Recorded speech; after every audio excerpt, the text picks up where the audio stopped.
Hello মিষ্টিমের ব্লগে জানাই সবাইকে স্বাগত। This is my first travel video. আশা করছি ভিডিও স্টার্টিংটা থেকে তোমরা বুঝতেই পেরেছো যে আমি কোথায় যাচ্ছি। পুরো ডিটেলসটা জানার জন্য অবশ্যই আমার সাথে শেষ পর্যন্ত থাকতে হবে। তো এখন বাজে 11টা, প্রায় 11:15 বাজে। আর আমাদের 12টায় ট্রেন ছিল, বাট ট্রেন লেট আছে। আমরা ডানকুনি স্টেশনে ওয়েট করছি। সমস্ত ডিটেলস আমি আমার ভিডিওতে দিয়ে দেবো। অ্যান্ড আমরা নিজেরাই আমাদের আইটিনারি প্ল্যান করেছি।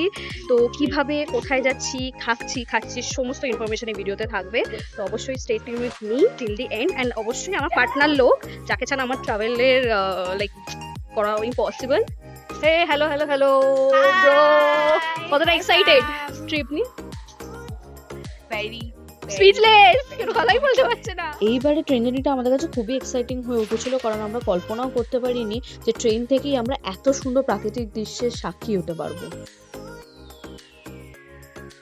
সো আফটার 46 আওয়ার্স ট্রেন জার্নির পর এট লাস্ট আমাদের জার্নি এন্ড হয়েছে।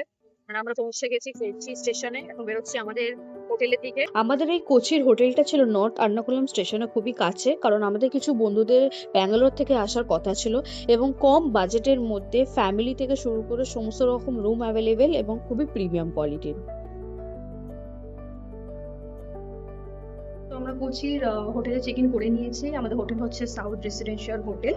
তো তোমাদের এবার রুমটা দেখানোর পালা, যে রুমটা কিরকম কি। যেহেতু আমরা একসাথে ফ্রেন্ডসরা এসেছি, তো আমরা জয়েন্টে একটাই বড় রুম নিয়েছি। So let's go. তোমরা যারা ভাবছো গ্রুপ বা ফ্যামিলির সাথে যাবে, তাদের জন্য একটা বেস্ট অপশন আমরা নিয়েছিলাম ফ্যামিলি রুম, যেটা পার ডে 2000 করে পড়েছিল। সিজন ওয়াইজ প্রাইসটা আপ ডাউন করতে পারে।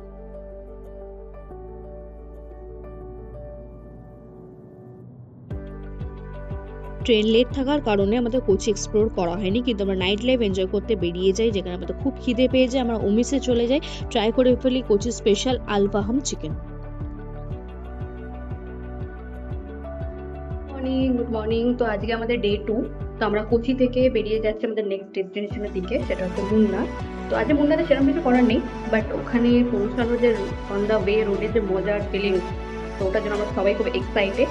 হালকা হালকা বৃষ্টিও পড়ছে, তো ওই জন্য আমরা সব তাড়াতাড়ি 8টার সময় বেরিয়ে যাচ্ছি, বিকজ অন দ্য ওয়ে আমরা কিছু সাইট সিন করবো। মুন্নারে আবার দেখা হবে।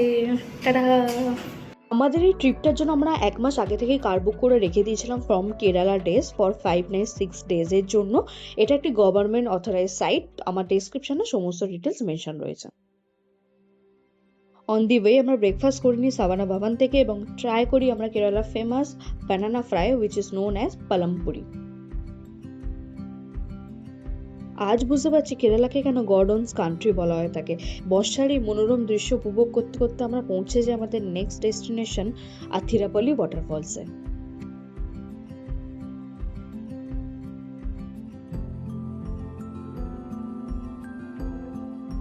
So basically हम लोग अभी हैं केरला में और जा रहे हैं अथिरापल्ली। टेलिंग बाहुबली का शूटिंग है, बाहुबली। बिल्कुल। सो बेसिकली अगर आपको कोई बोले कि नहीं आना है क्योंकि पानी नहीं है, कुछ नहीं है, अपना एक्सपीरियंस खुद करो, किसी का सुनने की जरूरत नहीं है। Telling you will get a great experience. अभी हम लोग नीचे जा रहे हैं, क्या मस्त व्यू आने वाला है, ऑसम।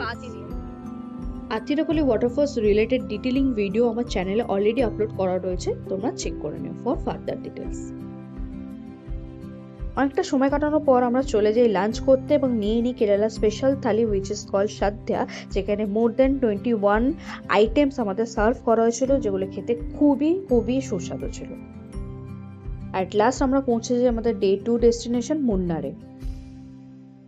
আমরা পৌঁছে যাই মুন্নারে দি হস্টেলারে, one of the our favourite hotel, and this is also famous for the bikers.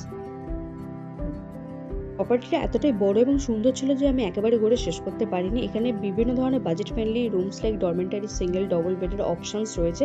এটা খুবই পিপল ফ্রেন্ডলি ছিল, কারণ এখানে ওয়ার্কিং জোন এবং গেমিং জোনও আলাদা করে ছিল। আমরা নিয়েছিলাম হিলসাইড ডরমেন্টারি রুম। এই ছিল আমাদের রুম ট্যুর এবং রুম থেকে ভিউ ছিল খুবই সুন্দর। সেদিন মেঘলা ছিল বলে অতটা ক্লিয়ার ছিল না। প্রতিটা জিনিস ছিল খুবই প্রিমিয়াম। এখানেই শেষ হলো আমার পার্ট 1-এর ভিডিও। পার্ট 2-তে তোমাদের সাথে আবার দেখা হবে অনেক চমক নিয়ে এবং অনেক তথ্য নিয়ে। Stay tuned with me. Tata.